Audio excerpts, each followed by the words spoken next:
Pandangan mata yang tegas ini dapat merasakan bahaya di dekatnya.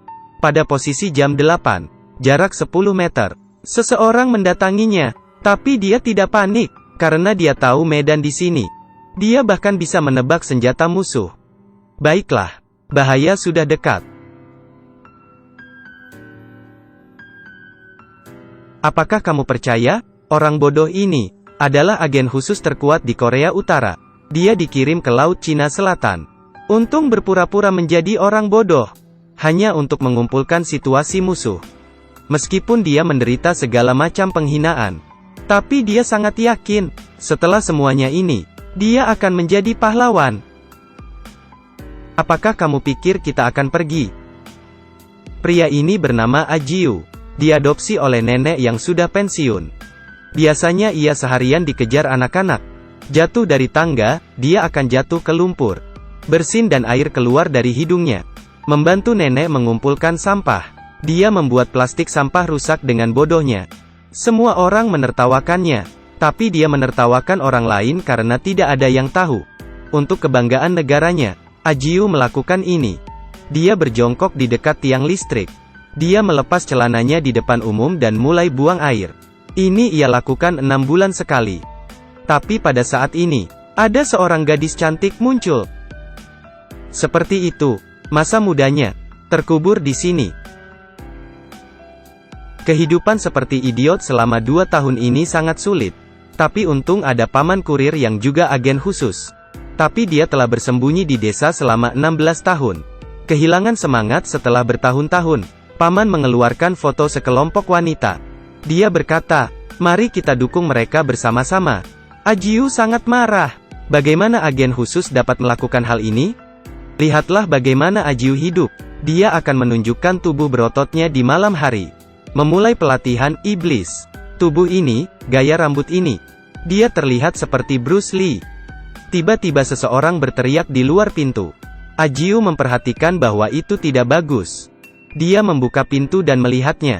Itu adalah seorang pria berambut kuning. Orang itu naik dan pura-pura melepas sepatunya. Nyatanya, dia mencari kesempatan untuk menembak. Satu tangan menikam, satu memotong. Semua diblokir oleh Ajiu. Pria itu sangat ahli. Setelah perkelahian, dia bahkan bisa menyamai Ajiu. Sebenarnya Huang Mao dan Ajiu berasal dari tentara yang sama. Dia selalu ingin menjadi nomor 1 sejak dia masih muda. Huang Mao juga telah dikirim untuk melakukan tugas agen rahasia. Dia juga mengatakan bahwa tugas yang diberikan kepadanya oleh atasan, jauh lebih penting. Ajiu sedang terburu-buru. Seberapa penting? Huang Mao tidak menjawab. Dia dengan cepat kabur. Ajiu sangat iri. Suatu hari dia mengendarai sepeda untuk melacak Huang Mao. Dia bertemu dengan paman kurir di jalan. Baiklah. Meminjam sepeda paman untuk mengejarnya. Dia mengikuti sampai ke gedung. Sebenarnya Huang Mao terlibat dalam acara pencarian bakat. Semua orang memainkan lonceng dan peluit. Tapi giliran Huang Mao.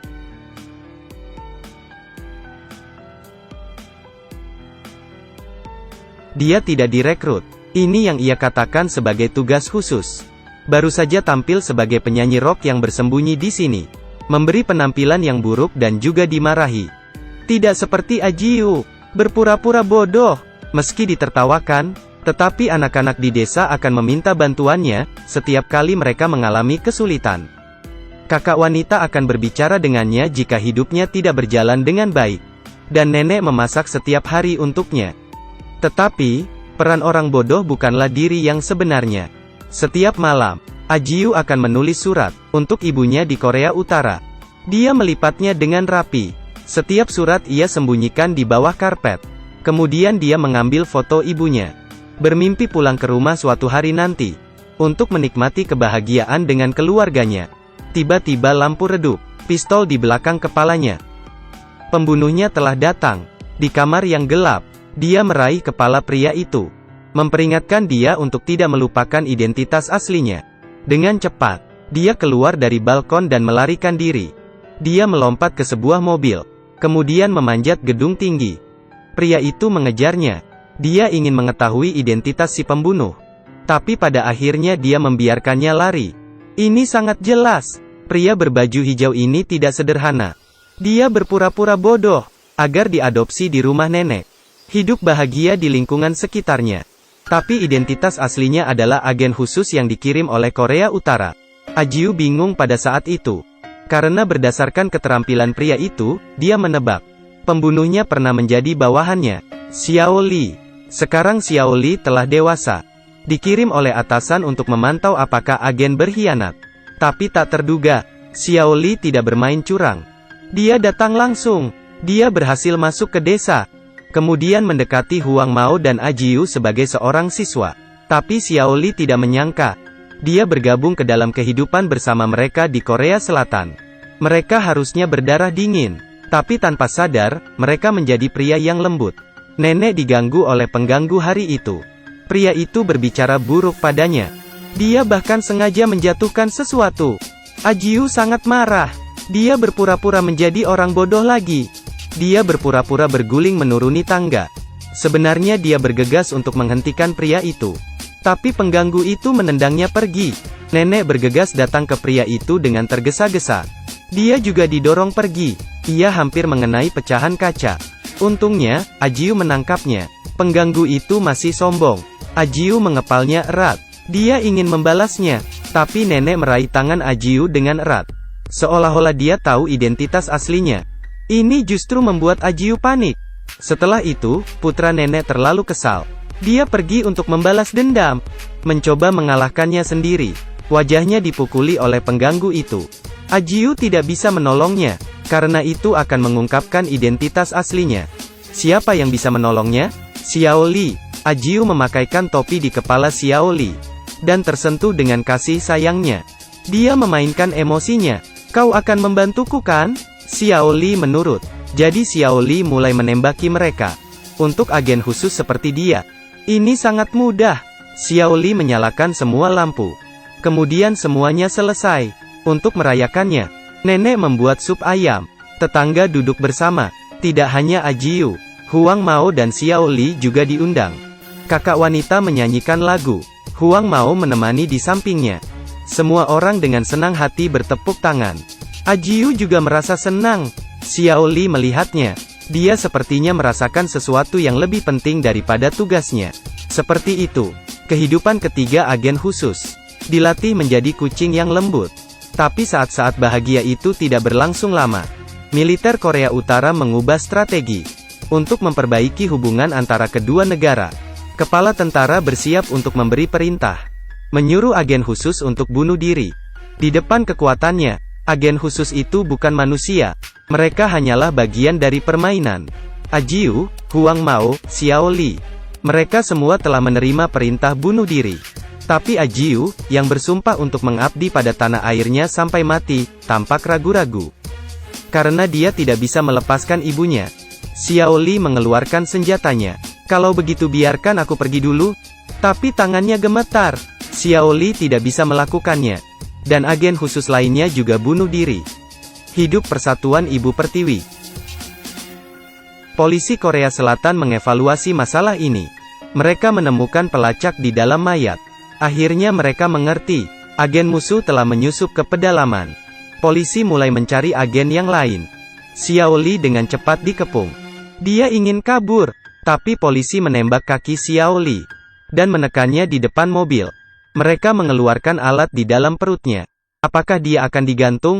Tidak, bukan itu. Mereka membantunya mengeluarkan pelacak. Sheriff yang baik hati ingin membebaskan agen khusus ini. Xiao Li akhirnya bebas. Tapi kepala polisi telah datang. Dia datang untuk membunuh agen yang tidak patuh. Ajiu berjalan ke salon, memotong rambut panjangnya yang acak-acakan. Ketika dia muncul kembali di desa, wanita itu tercengang. Si bodoh itu berubah menjadi pria tampan. Ajiu kembali ke rumah untuk bertemu dengan nenek terakhir kalinya. Nenek mengeluarkan tasnya. Di dalamnya ada pakaian dan buku tabungan. Ajiu tidak mengatakan apa-apa. Lalu dia memakai jasnya, mengambil identitas aslinya. Sebagai agen khusus Korea, Ajiu berdiri di gedung yang tidak ditinggali. Seperti perkiraannya, kepala polisi mengikuti pelacaknya. Dia datang untuk membunuhnya. Ajiu tidak peduli dengan itu. Dia hanya ingin tahu di mana ibunya. Tapi bahkan permintaan kecil ini, kepala polisi tidak menanggapinya. Sebagai gantinya, kepala polisi memerintahkan bawahannya untuk menembak langsung. Ajiu menghindar dengan mudah. Kemudian dengan cepat mendekat, meraih pistol untuk menembaknya. Pistol itu mengarah padanya, tapi dia mengabaikan orang di belakangnya. Ajiu memiliki pisau di punggungnya. Dia kehilangan kemampuan tempurnya. Kepala polisi itu menendangnya ke bawah. Ajiu hampir tidak bisa bangun. Dia menemukan bahwa anak-anak di desa ada di dekatnya. Mereka berpikir, si idiot Ajiu buang air sembarangan lagi, dan mengeluarkan payung untuk menyembunyikan rasa malunya. Bagaimana Ajiu bisa menyakiti anak selucu itu? Pembunuh itu mengikutinya. Dia hampir melukai anak itu dengan satu tembakan. Untungnya, Ajiu menolong mereka. Pada saat darurat itu, Huang Mao datang dengan cepat. Dia memukulnya, lalu menyuruh Ajiu dan anak-anak masuk ke dalam mobil. Mereka kabur dengan cepat, dan akhirnya selamat. Ajiu mengirim anak-anak keluar dari mobil, siap menghancurkan segalanya. Mereka datang ke gedung itu lagi. Mereka bertemu dengan Paman Kurir. Paman juga merupakan agen khusus yang ditinggalkan. Biasanya menyamar sebagai kurir di desa. Dia telah mengintai selama 16 tahun. Dia membawakan mereka sekantong senjata. Huang Mao membuka dan melihatnya. Mengapa tidak ada satupun senjata? Sikap Paman berubah dalam sedetik. Ternyata dia masih memiliki identitas ketiga. Profesor ilmu politik dari universitas di Korea Utara. Tujuan sebenarnya ia ke sini adalah untuk membuktikan bahwa agen khusus akan berkhianat suatu hari nanti. Paman memberi perintah. Bawahannya bergegas, berurusan dengan dua orang ini. Ajiu dan Huang Mao, pasukan elit. Setelah pertarungan mematikan ini, semua orang yang jatuh adalah bawahannya. Hanya Paman yang tersisa. Ajiu bertanya bagaimana kabar ibunya.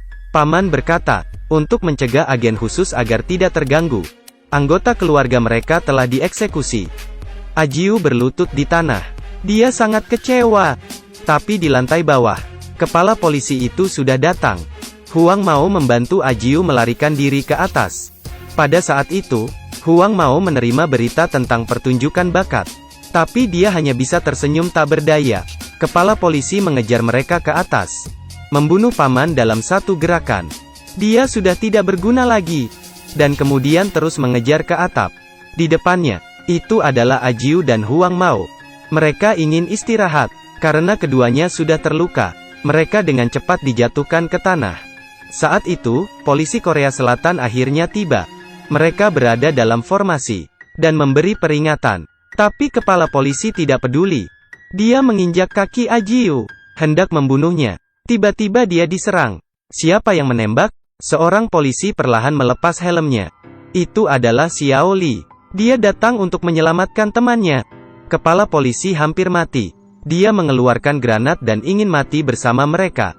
Huang Mao tersenyum. Dia bersiap untuk mengorbankan dirinya. Ia membuka granat. Huang Mao mengambilnya, dan jatuh ke bawah bersamanya. Di udara, granat itu meledak. Hanya Ajiu dan Xiao Li yang tersisa. Polisi Korea Selatan membujuk mereka untuk menyerah. Xiao Li mengangkat pistol untuk menghadapinya.